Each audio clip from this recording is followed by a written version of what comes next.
build on for the foreseeable future. So we also went in and looked at their HubSpot instance and realized that they were only using 5% and they were spending like $3,500 a month. HubSpot's the worst. If anyone's using HubSpot, if anyone's listening from HubSpot can take a shit. It's the worst platform in the world. I hate it.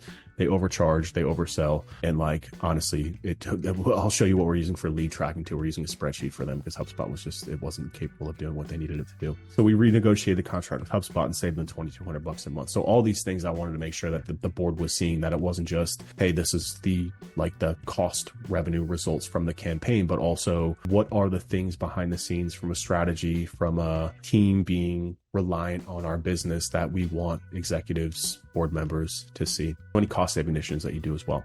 Okay, so this is the total lead chart, right? It's broken down by SEO and PPC, and then just also total leads. So the area in red here was before we took over. So you can see total leads, not much doing there. And then after we took over in green, you can just see the massive increase in leads generated. And then what we also did was we integrated with their sales team and did like some very detailed lead tracking. Just show this to you. So we did set up a very detailed lead tracking spreadsheet here from PPC, from contact form, from websites. And we had their sales team go through, because again, HubSpot was dog shit. And we had them fill out exactly what every single lead that came in, exactly what they did, right? So just for context too, right? Like all these leads that came in, these were not necessarily qualified. These were like MQLs, right? Marketing qualified leads. They came in, they called the business or they submit a form, but really their sales process is something that we had to learn about and integrate. And this is very important, guys, like in gals too, something that I'm learning much more with even our law firm side of business is that we as agencies, search marketing agencies, need to be more concerned with revenue generation than lead generation, right? Like, especially because there's so many things that you can do to influence that's going to save your ass in the long run, right? So like, for example, when we first started with this campaign, we weren't talking to their sales team, right? We had a call with them introductory, hey, we're going to be running paid search ads, like make sure to let us know how they are, right? But what ended up happening was they weren't being tracked. There was a breakdown between marketing and sales, and literally the leads were just going into HubSpot and they were using a separate CRM that we weren't aware of to do all of their sales. So like there was a complete disconnect between what we were doing. And then month 3, we showed up to kind of our quarterly review call and we looked like jackasses because we couldn't report on any of this data. We were just reporting on front-end lead data. And that's where a lot of search marketing agencies stop too. And again, this is a big lesson for me this past year, because again, we're seeing this with our attorney clients too. We have a client right now, one of our biggest clients. Last month, we got him 212 phone calls. He's in Connecticut, 212 inbound phone calls for a personal injury law firm, and he paused our contract. Why? Because he didn't close as many deals as he wanted to. Why? Because he's taking all the phone calls. He refused to hire an intake person. He's not using a CRM. He's not tracking anything.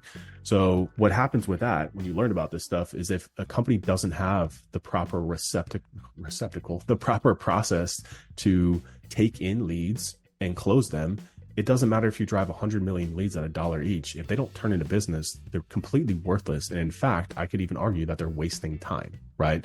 So Stephen just asked, are you shifting from pure SEO to RevOps? No, we're not. I don't like the term RevOps. That puts us in a category with like SaaS marketers. That's not what we do. It's not what we want to do. I don't want to build big teams with expensive people. That's not what we do. Like what I am doing though, Stephen, is making sure that we are delivering on what the client cares most about. So I can save the future. I don't say save the future of business, but so I can build a long-term relationship with these people. So that doesn't mean that like I'm building sales teams or doing outbound. That simply means that we're building a process to make sure that if we sign a client who does not have an intake team, and I'm talking about law firms, they don't have intake, they don't have a CRM, they don't have a lead tracking or scoring system, that we're doing that for them and we're just charging them for it, right? So you could call it RevOps, you could call it like a fractional CRO service, if you will, but the point is that, I've been very adamant with this community over the past couple of years that like we need to be more focused on outcomes as opposed to like traffic and keywords and like algorithm updates, like whoop-de-doo, right? Like you need to be focused on driving an outcome, whether that's leads or revenue, right? So leads, obviously there's another piece of that. Revenue would be like e-commerce, direct sales, etc., right? Like we need to be focused on a service that drives that outcome. So in this space where we're driving leads, we need to be focused one more step forward, right? Which is a constant learning process, and why like I love this community so much, because as much experience as I have, as much as I do this, I'm still learning about this business every single day, right? So we're continuously building our system and our process to tie into what they care about the most, which isn't leads. It's not phone calls, right? In fact, most of our attorney clients are like, I don't want more phone calls. I just want more clients. I'm like, okay, well, one precedes the other. But at the same time, like I understand the sentiment, which they're saying like, if my phone rings 200 times, that burns somebody's resources. And if none of them are closing to clients, then like, I'll just work off referrals and I'm fine. Right. So it's just important that we understand what the end result is. Rob asked, is that a part of your onboarding question set now? Sales process discovery. Yeah. So like I asked them, my law firm prospects, I like part of the standard questionnaires that I ask them, not even onboarding, it's during the sales process discovery. I say like, who's answering your phones? Do you have a CRM?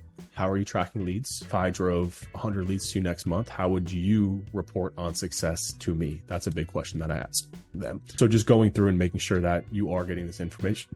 Because again, I learned the hard way that I didn't ask these questions, and then we showed up and we're getting canned, even though we're doing what we promised that we would do. But they got an excuse coming out the butt every time because the leads they're bad leads. They're bad leads. I'm like, yo, like the internet leads are internet leads, man. You're not going to find a better source of leads unless it's referrals. Like that's just what it is. What you are is bad at sales. Period. Right? Like you can't answer the phone half the time. You can't respond to inquiries 2 weeks late and expect for them to still be interested in wanting to hire you. Right? Like you've got to be on top of this stuff. So all this to be said, right? Like is that we had to go out of our way to install a proper lead tracking system with a proper, this is just very rudimentary too, right? Just in terms of the status. So like, because initially we were like, yeah, we drove, when we first started getting this like critical mass in June of like tripling, quadrupling leads from what they were getting used to. They were like, yeah, but like none of them are qualified. And I'd be like, what do you mean they're not qualified? They're calling you, they're submitting forms. And they'd be like, yeah, but like we can't get in touch with them. So then we're like, okay, what we need to be now looking at is not MQLs and leads, but SQL, sales qualified leads. So we would ask them like, what does that look like for you? What does a sales qualified look like for you? And they say, well, after they submit a form, we call them and we qualify them. And then we book them into a call with they call them like a sales expert, whatever, right?